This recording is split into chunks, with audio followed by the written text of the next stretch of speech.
Que bom podermos glorificar o Senhor, que bom podermos cultuar o Senhor. Na verdade, poder prestar o culto que lhe é devido. Nosso Deus merece o culto que prestamos a Ele. Como diz o pastor Ariovaldo Ramos, nós somos aqueles que voltaram da rebelião. Houve uma grande rebelião no céu, em todo o universo. As criaturas, parte delas, se voltaram contra o Criador. Mas nós somos aqueles que fizemos um caminho de volta da rebelião, pelo sangue de Jesus Cristo. E porque nós não estamos rebelados contra Deus, muito pelo contrário, nós estamos em relacionamento com Deus, é que nós prestamos culto a Ele. Porque Ele sim, é digno de toda a honra, de toda a glória, de todo o louvor e de toda a adoração. E quando nós separamos um dia, um tempo, colocamos na nossa agenda semanal, esse dia de prestar-lhe adoração, de prestar-lhe culto, nós fazemos aquilo que lhe é devido.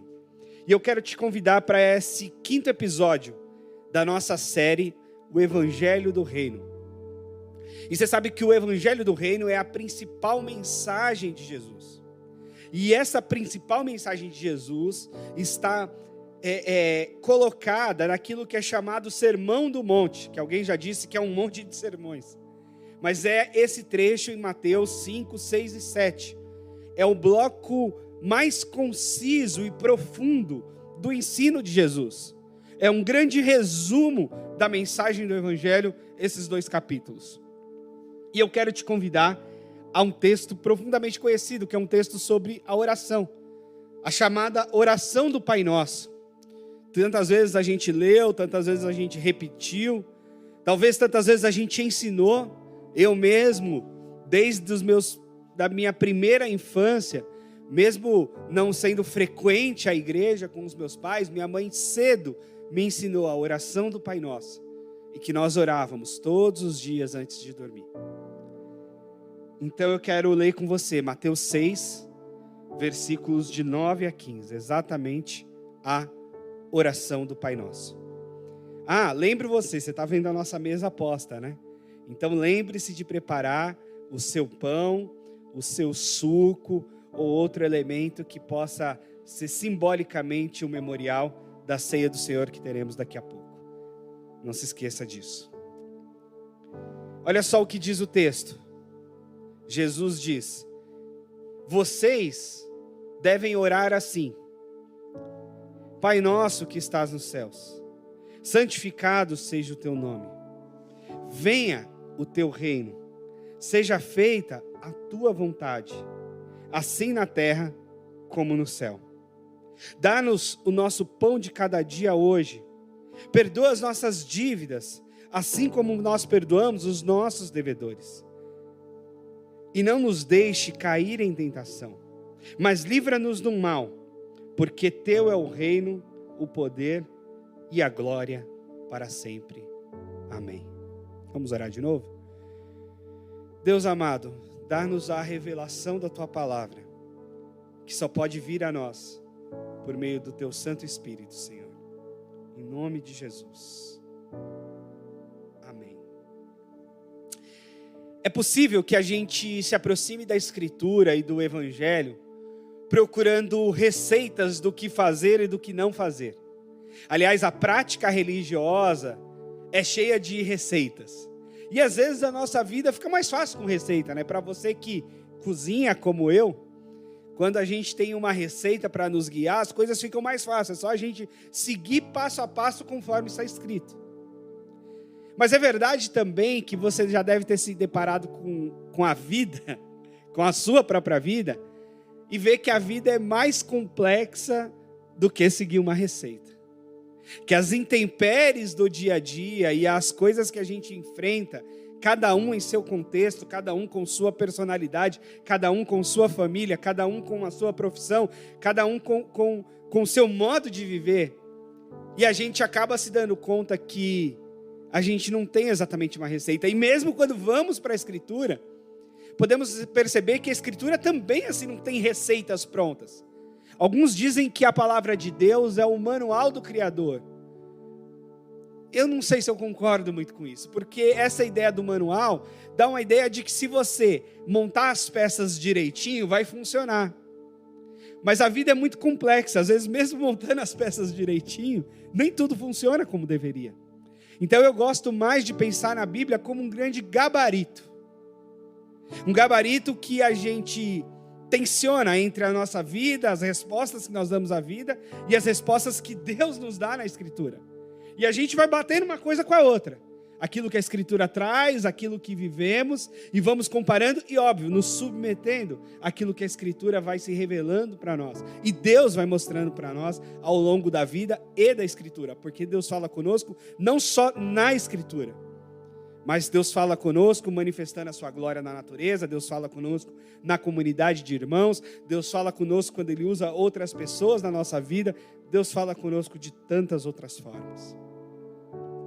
Mas, embora a Bíblia não seja exatamente um manual, embora a Bíblia esteja longe de um grande livro de receitas, algumas coisas Jesus ensinou explicitamente. É interessante porque a maioria das coisas que Jesus ensinou foram assim no caminho, né? Algumas pregações, algumas curas, algumas expulsões de demônio. Mas tem coisas que Jesus assim nem ensinou no detalhe. Por exemplo, a gente sabe que a gente tem que evangelizar. Mas Jesus não ensinou passo a passo do evangelismo. Nós temos ideias, referências, a forma como Jesus atuou. Mas evangelizar é uma coisa tão complexa e ao mesmo tempo deveria ser tão natural da nossa vida e da nossa caminhada com Jesus, que não é assim exatamente uma receita sobre evangelismo ou sobre discipulado. Jesus manda a gente discipular, mas de que jeito se discipula? Se discipula com um livro na mão, se discipula tomando um café na padaria, se discipula fazendo encontros de pequeno grupo, se discipula como? De todas essas formas. Mas é interessante que sobre oração, Jesus deu um modelo. E não exatamente o modelo a ser repetido, mas o modelo a servir de gabarito para nós. E se nós entendermos a oração do Pai Nosso, eu diria que a gente vai entender muito a respeito de Jesus e do seu Evangelho. Se nós entendermos o significado dessa oração, e é por isso que eu vou fazer quase uma minissérie dentro da série, porque eu quero fazer algumas pregações sobre a oração do Pai Nosso. E hoje eu quero começar dizendo: Deus é o Pai Nosso. Deus é o Pai Nosso. Pai nosso que estás no céu, santificado seja o teu nome. Eu quero ficar com essa frase hoje. E se a gente pudesse resumir o Evangelho, se a gente fosse pregar o Evangelho em uma frase, se a gente fosse pegar, eu vou pegar o meu filhinho, um bebê, e ele tem a capacidade de gravar uma frase, talvez a frase mais importante que eu pudesse ensinar para ele, é dizer: filho, Deus é o nosso Pai. E Ele quer que a gente viva como seus filhos. Esse é o Evangelho. Essa é a revelação de Jesus. Essa pode ser um resumo possível de toda a Escritura. Deus é o nosso Pai. E Ele quer que a gente viva e se relacione com Ele como filhos. Isso basta. Ou deveria bastar. Primeira coisa é que essa introdução a respeito de paternidade de Deus é uma introdução principalmente dada por Jesus. Você percorre as páginas do Antigo Testamento e você não vê, ou vê muito pouco, a referência de Deus como Pai. No Antigo Testamento, as referências a Deus, as imagens sobre Deus que nos são evocadas, é do Deus Criador, do Gênesis, é do Deus que chama Abraão e escolhe, é do Deus que luta as batalhas de Israel, o Deus dos exércitos, é o Deus libertador que usa Moisés para libertar o povo do Egito, é o Deus conquistador que leva o povo a conquistar as terras de Canaã, é o Deus que fala, é o Deus que levanta profeta, que levanta reis, é o Deus que é o Senhor, é o Deus que é o sustentador, sustentando Elias lá numa caverna, mandando-lhe pão e comida, é o Deus provedor, que proveu o azeite necessário para aquela viúva pobre onde o profeta Elias visitou. Mas Deus como Pai é uma coisa muito estranha ao Antigo Testamento. É verdade que tem salmo que chama Deus de Pai, por exemplo. O Salmo 68 é muito bonito, que diz que Deus é um pai para o órfão e um defensor para as viúvas. Olha que salmo bonito. Deus é um pai para os órfãos e um defensor para as viúvas. Isaías também diz que tu, Senhor, é o nosso Pai. Nós somos o barro, tu és o oleiro, nós somos obra das tuas mãos. Mais uma vez, Deus como Pai e como Criador. Mas esses textos não são a referência do Antigo Testamento. A referência do Antigo Testamento não traz a paternidade de Deus. Isso é fato. Tanto é fato que quando Jesus se coloca como filho de Deus e coloca os seus discípulos também como filhos de Deus, ele é acusado e levado à morte por conta disso. Uma das acusações gravíssimas contra Jesus é: ele se diz filho de Deus. E isso para os judeus era um completo absurdo. O judeu mais religioso, mais seguidor da lei, mais orgulhoso da sua religião e da sua fé, ele se designava filho de Abraão. Nós somos filhos de Abraão. Por que filhos de Abraão? Porque o Abraão é o principal dos patriarcas, o primeiro dos patriarcas. Então, ser filho de Abraão é participar dessa genealogia chamada por Deus. Era o máximo que eles conseguiriam. Agora vem Jesus e diz que nós somos filhos de Deus. Olha, se somos filhos de Deus, é como se fôssemos pequenos deuses. Como assim? Como podemos ser nós filhos de Deus? Filhos de Abraão, tudo bem, porque Abraão era humano como nós somos. Filhos de Adão, tudo bem, porque Adão era humano como nós somos. Filho de Eva, tudo bem, porque Eva era humana como nós somos. Agora, filhos de Deus, nós pecadores, nós que estamos aqui nesse mundo, nós que somos tão corruptíveis e corrompíveis, pois é, essa é uma das grandes novidades do Evangelho. Jesus diz: Deus é o meu Pai. E mais do que o meu Pai, Deus é o Pai de vocês. Portanto, Deus é o Pai nosso. Isso é novo na história da fé. E Jesus tem um momento também que ele é muito duro quanto a isso. Porque tem um momento que os fariseus contrapõem essa questão de paternidade e diz que são filhos de Abraão. E Deus diz para eles: vocês são filhos do diabo. Porque vocês mentem, o diabo é que é o pai da mentira. E é um homicida, e foi homicida desde o princípio. Então Jesus chama os seus discípulos como filhos de Deus, mas ele diz aos fariseus mentirosos que eram filhos do diabo. Então é possível, Jesus trouxe essa revelação, inclusive a respeito de filhos de Deus e filhos do diabo. Mas nós, e o Evangelho de João vai dizer que nós que temos Jesus como nosso Senhor e Salvador, o Espírito Santo deu-nos o poder e a adoção e a condição de filhos de Deus. Eu participei de um ministério chamado Celebrando a Recuperação. É um ministério muito bonito, que trabalha muito na recuperação de pessoas, de traumas, de feridas, de muitas áreas da vida. E nesse ministério, a gente se reunia, e o início da reunião era marcado por uma apresentação pessoal. Eu sou o Reinaldo Júnior, um filho amado de Deus. Sempre, sempre. Eu sou fulano de tal, um filho amado de Deus. Eu sou a pessoa de tal, uma filha amada de Deus. Por quê? Porque naquela reunião a gente ia falar dos nossos traumas, das nossas falhas de caráter, dos nossos vícios, de vários problemas nossos.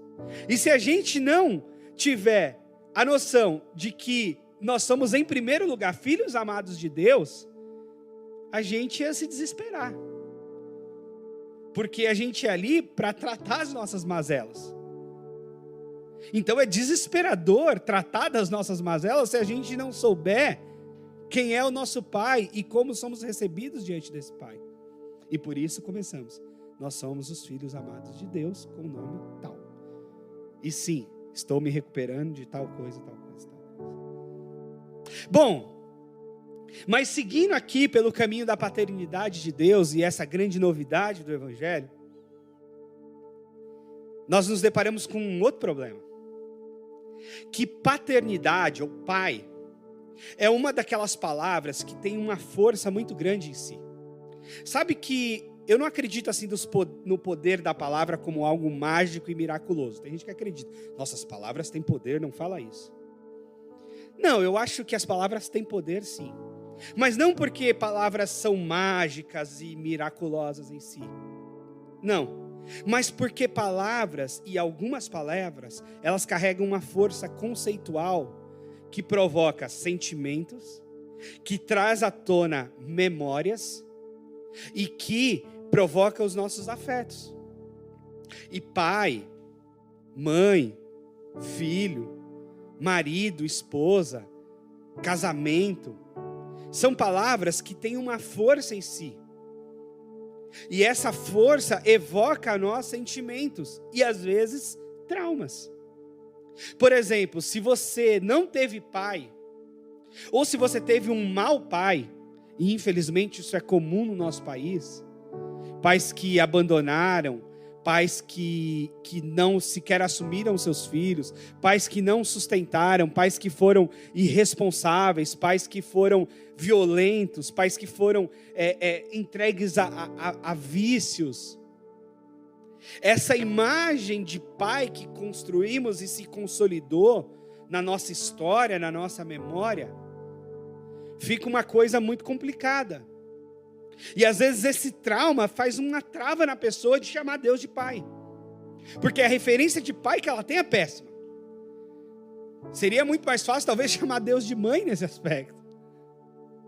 Porque a mãe normalmente, embora também tenha mães, mas com certeza é uma minoria da minoria. No nosso país, pelo menos, as mães por vezes ocuparam o papel de pai e mãe na história. Mas Deus não deixa de ser pai. Alguns querem mexer com a escritura e chamar Deus de mãe. Sei lá. Mas é fato que a escritura traz esta referência, Deus como pai. E talvez se a gente fosse pensar numa linguagem psicanalítica da coisa, e eu lembro de um amigo meu me trazendo um depoimento pessoal dele, em tratamento psicanalítico, em análise, dizendo, olha, na análise e na psicanálise em geral, o papel do pai é muito importante. Né? Das ideias de Freud sobre isso, tem uma referência muito importante a respeito do papel do pai. E esse meu amigo disse, depois que eu entendi alguns traumas com o meu pai, e depois que eu consertei na minha mente, no meu coração, esses traumas e tal, a minha relação com a vida mudou. A minha condição de pai mudou, os meus relacionamentos foram transformados, porque de alguma forma eu tratei em terapia e elaborei aquela minha relação não muito ajustada com o meu pai. E é possível sim que esse seja um caminho de cura psíquica, emocional. Tratar traumas que temos, principalmente com pai, com mãe, e a partir disso termos uma vida emocional mais saudável. Mas quer saber? A Escritura Sagrada não vai exatamente no caminho da psicanálise. A Escritura Sagrada não faz exatamente o caminho freudiano das coisas. Nesse caso é o contrário. Nesse caso, o que a Escritura Sagrada tem a dizer para nós é que, em primeiro lugar, nós devemos reconhecer e termos em nós Deus como nosso Pai. E olharmos para Deus ao longo da Escritura, e especialmente o Deus revelado em Jesus, como nosso Pai. E se nós recebermos a Deus como Pai, e se nós decidimos viver uma vida como filhos de Deus efetivamente, isso sim será profundamente transformador de todas as outras relações. Isso sim será profundamente transformador da nossa própria vida, porque tudo aquilo que eu for fazer, tudo aquilo que eu for falar, tudo aquilo que eu for desejar, eu vou ter de considerar, mas o meu Pai é Deus e eu sou um filho dele. Como filho de Deus, Faz sentido eu fazer isso? Como alguém que tem Deus como pai, faz sentido eu tomar essa decisão? Faz sentido eu estabelecer este tipo de relacionamento? Se Deus é o meu pai? Se eu sou um filho de Deus? E aí, isso é que deve ser o lema transformador da nossa própria vida, das nossas relações e das nossas histórias. Eu, como marido, não tenho que me pensar como marido de uma perspectiva solo no mundo e que eu faço o que eu bem quero nessa condição que eu estou. Não. Eu tenho que pensar na perspectiva de que eu sou marido, mas antes de ser marido, eu sou filho de Deus. Antes de qualquer coisa, Deus é o meu pai. Então, como é que alguém que é filho de Deus se comporta como marido? Como é que alguém que tem Deus como pai se posiciona num casamento? Como é que alguém que tem Deus como pai vive em sociedade? Como é que alguém que tem Deus como pai trata as outras pessoas? Sim, as outras pessoas que também, muito provavelmente, muito possivelmente, são e estão na condição de filhos de Deus. Porque essa revelação nós não podemos passar batido, de que Deus não é o pai meu, Deus é o pai nosso. E alguém já disse que quem tem Deus como pai não pode escolher irmãos. Quem tem Deus como pai não pode escolher irmãos. Porque os meus irmãos e as minhas irmãs podem ser a humanidade inteira. Aqueles que chamarão Deus de pai como eu, pode ser, e nós devemos desejar isso, que seja a humanidade inteira. Então, essa pessoa mais rica, que vive na melhor casa, no melhor bairro, no melhor prédio, no melhor condomínio, pode chegar diante de Deus junto comigo, é o meu irmão. E essa pessoa caída na rua, na sarjeta, sem condição do pão, é também o meu irmão, uma vez que ele invoque a Deus como pai. E quando eu chego diante de Deus, eu nunca chego sozinho. A gente pode orar individualmente, mas a gente não chega diante de Deus sozinho. Nós chegamos diante do Pai Nosso. Nós chegamos diante de Deus com toda a humanidade que chama Deus de Pai.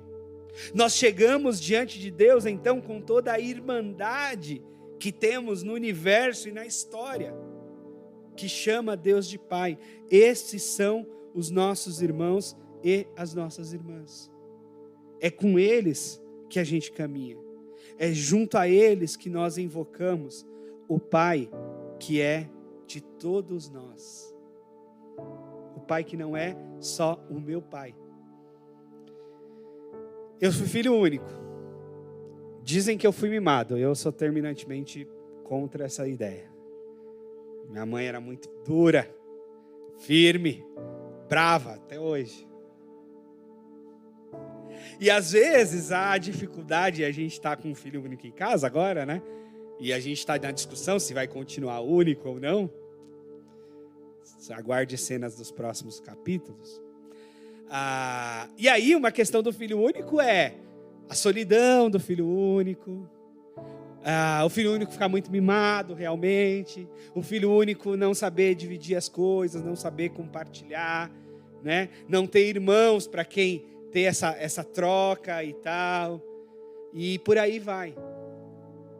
Mas um argumento possível é, não, ele vai ter muitos irmãos. A humanidade toda, possivelmente. Porque essa é a nossa fé. A nossa fé não é sobre o Deus meu, é sobre o Pai Nosso. A nossa fé é sobre essa irmandade realmente, de todos que chamam Deus de Pai.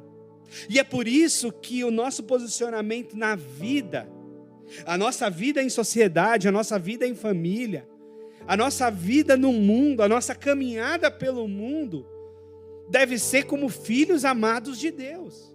Deve ser nos posicionando, vivendo, não exatamente uma vida cheia de regras religiosas, mas uma vida como o Filho de Deus vive. Como aquele que é amado e adotado por Deus leva a vida. E aí, tira de nós a obrigação de sermos santos por uma perspectiva religiosa, mas coloca sobre nós a vontade e o desejo de sermos santos por uma perspectiva de agradarmos o nosso Pai que está no céu. Porque tudo que um pai quer, e você que é pai, que é mãe, deve saber disso. Você não precisa de um filho, de uma filha bajulador. Você não precisa de um filho ou de uma filha que cumpra uma série de obrigações para com você. O que você quer do seu filho e da sua filha? Você quer amor. Você quer respeito. E quer que ele seja uma boa pessoa, não quer que ele seja babaca. Eu lembro de uma entrevista do Fábio Porchat, dizendo que não quer ser pai. E ele falava, eu não quero ser pai porque eu tenho muito medo do meu filho ser um babaca. E aí eu vou ter vergonha do meu filho. Então, para evitar isso, é melhor não ter. Mas não. A gente tem. Mas tudo que a gente quer realmente é que nosso filho não seja babaca. Que ele seja amoroso. Que ele seja legal. Que ele seja respeitoso. E que ele construa uma vida legal. Cheia de amor, cheia de afeto, cheia de amigos. Amando as pessoas e usando as coisas e não fazendo o contrário, né? Usando as pessoas e amando coisas. E por aí vai. E aí então a nossa condição como filhos de Deus é essa. E é por isso que eu digo, o Evangelho sim pode ser resumido nessa perspectiva. Somos filhos de Deus e temos toda a humanidade como nossos irmãos. E chegamos diante de Deus assim e temos de viver uma vida assim. E isso, com certeza, se você assumir esse compromisso, vai te ajudar a corrigir muitas rotas da sua vida. Esse gabarito pode te ajudar a corrigir muitas rotas. Porque todo o seu desejo, toda a sua ação, todo o seu pensamento deve ser norteado por essa condição de que sou filho de Deus. Deus é o meu Pai. Como Deus gostaria que eu vivesse? Como Deus gostaria que eu agisse? O que Deus gostaria que eu fizesse nesse momento da minha vida? Sendo eu um filho amado dele. E aí, vai para um outro caminho também. Porque mesmo quando a gente erre como filhos de Deus, mesmo quando a gente cai em pecado, em desgraça, e desgraça é justamente fora da graça, né? Mesmo quando a gente cai numa condição vergonhosa, a gente pode voltar para casa. Porque uma característica de um pai amoroso é também, ainda que ele se chateie com o filho, ainda que ele fique bravo com o filho, ainda que ele não goste de certas atitudes do filho, um pai amoroso ainda é o pai que acolhe o filho quando o filho volta. Ainda é o pai que abraça o filho a despeito de qualquer coisa que tenha acontecido no passado. E aí essa é a lição do filho pródigo. Essa é a mensagem daquela parábola. De um filho que sai de forma irresponsável. De um filho que gasta os bens que ele ganhou e herdou dos seus pais. Mas que quando ele volta, talvez esperando receber um tratamento de escravo, de servo, de funcionário, ele volta para casa e recebe o tratamento de filho. Recebe o abraço de filho. Recebe o anel de filho. Recebe a roupa de filho. Recebe uma festa digna da volta para casa de um filho. Este é o nosso Deus. É um pai amoroso. Então, por mais que seja difícil talvez para você, a partir de traumas e situações que você tenha vivido com o seu pai, que não tenham sido tão boas assim, primeiro, tenha misericórdia do seu pai, porque o seu pai também foi filho, e seu pai também é filho de Deus. Mas não olhe para a vida da perspectiva do trauma que você teve com seu pai. Olhe para a vida da perspectiva do Pai do céu, que nos ama, que nos resgatou e nos recebeu pelo sangue de Jesus, que nos adotou como seus filhos e nos trouxe para o seu reino. Considere orientar a sua vida desta perspectiva. E eu tenho certeza que a sua vida vai ser mais cheia de amor, vai ser mais cheia de afeto, vai ser mais cheia de perdão, porque você vai aprender com o seu Pai do céu o perdão, o amor, a graça, a misericórdia, a bondade, a mansidão, o domínio próprio. Essa gama de coisas que são chamados também na Escritura de fruto do Espírito, nós podemos aprender com meu Pai. E aí a gente faz o que o nosso Pai nos manda fazer. E é interessante, às vezes que eu saí em missão, a nossa vida deve ser em missão, né? Mas que a gente foi para projetos sócio-missionários e às vezes a pergunta que ficava nas pessoas é: mas por que vocês estão aqui? O que vocês estão fazendo? O que vocês querem? Por que vocês estão nos servindo? E uma resposta possível a essa pergunta é porque Deus é nosso Pai. É porque, se você não se considera filho de Deus, vem ser. Talvez esse seja um caminho maravilhoso de evangelização. Olha, Deus está te chamando para ser filho. Deus, que é o nosso Pai, está te chamando para essa filiação. Deus está te adotando. Você que está aí órfão, você que está aí solto no mundo, você que está aí cheio de traumas e cheio de problemas, você que está aí achando que o mundo é um grande orfanato e você está solto no meio dele. O que Deus está dizendo para nós hoje é: vem, filho, vem para casa, vem para esse relacionamento, vem, que eu sou o teu pai e quero tê-lo como filho. Vem, se junte a um grupo de irmãos, se junte a uma família espiritual e vem para essa relação de filhos amados de Deus. E a igreja local, essa igreja aqui que estamos construindo juntos, a Igreja Batista 21, o que ela é? Ela é o grupo da família espiritual. Ela é a junção daqueles que são filhos de Deus, que se reúnem em tal lugar. Ela é a comunidade daqueles que chamam Deus de Pai e se posicionam e buscam orientar a sua vida por uma condição de filhos. E sempre sabendo que, como filhos de Deus, estamos aqui na terra e o nosso Pai está lá no céu. E é por isso que nós temos que ter muito zelo com o nome do nosso Pai. E muito cuidado com o que fazemos em nome do nosso Pai. Porque Deus está no céu e nós estamos na terra. O que a gente vê no horizonte da terra é muito limitado. E o que Deus vê no horizonte do céu é muito amplo. Então, com muito temor e com muito cuidado, nós vemos no horizonte da terra, mas nós entregamos a nossa vida àquele que vê no horizonte do céu, no horizonte da eternidade, no horizonte da história e de fora da história, tudo o que acontece. E que nos resta aqui é crer nesse Deus que é um Pai bondoso, gracioso e misericordioso, e seguirmos uma relação profunda e mais saudável possível com Ele.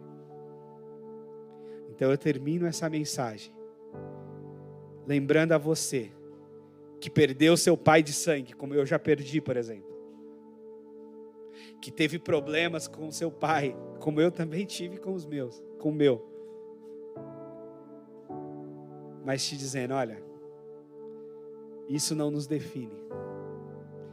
A nossa identidade maior e mais importante é que nós somos filhos amados de Deus.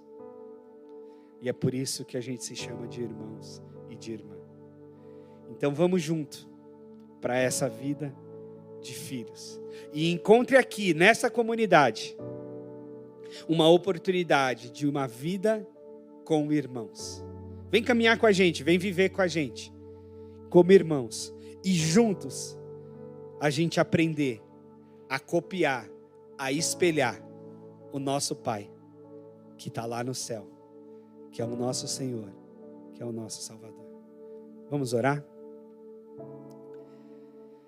Deus amado, muito obrigado, Pai. Muito obrigado por ser o Pai nosso, por ser aquele que nos convida de volta para casa, para as regiões celestes, para esse lugar de que temos certeza, a convicção de que somos os teus filhos amados. A despeito de qualquer coisa, o Senhor nos ama e quer que estejamos perto de Ti, Senhor. Então preserva a nossa vida, a nossa condição de vida perto do Senhor, como filhos e filhas do Senhor, que vivem honrando o Teu santo nome, bendizendo, Te agradecendo por tudo. Obrigado, Pai. Obrigado, Pai. Amém.